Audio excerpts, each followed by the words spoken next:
மிகப்பெரிய பயங்கரமான போர் நடந்தது. சூரபத்மன் பல மாய வடிவங்களை எடுத்து முருகனை தாக்கினான்.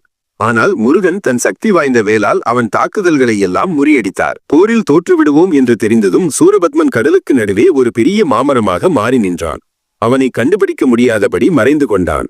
ஆனால் முருகன் தன் ஞானத்தால் அதை கண்டுபிடித்து தன் வேலை எறிந்து அந்த மரத்தை இரண்டாக பிளந்தார்.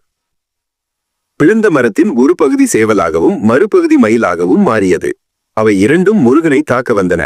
ஆனால் கருணை கடலான முருகன் அவற்றை மன்னித்து ஆட்கொண்டார். தாத்தா தொடர்ந்தார். முருகன் அந்த மயிலை தன் வாகனமாக ஆக்கிக் கொண்டார். சேவலை தன் கொடியில் சின்னமாக வைத்துக் கொண்டார்.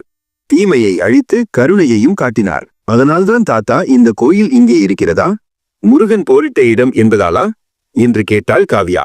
ஆமாம் காவ்யா, தீமையை நன்மை வென்ற இந்த புனித இடத்தில்தான் நாம் இருக்கிறோம். வா, உள்ளே சென்று முருகனை வணங்கலாம் என்று கூறி தாத்தா அவளை அன்புடன் உள்ளே அழைத்துச் சென்றார்.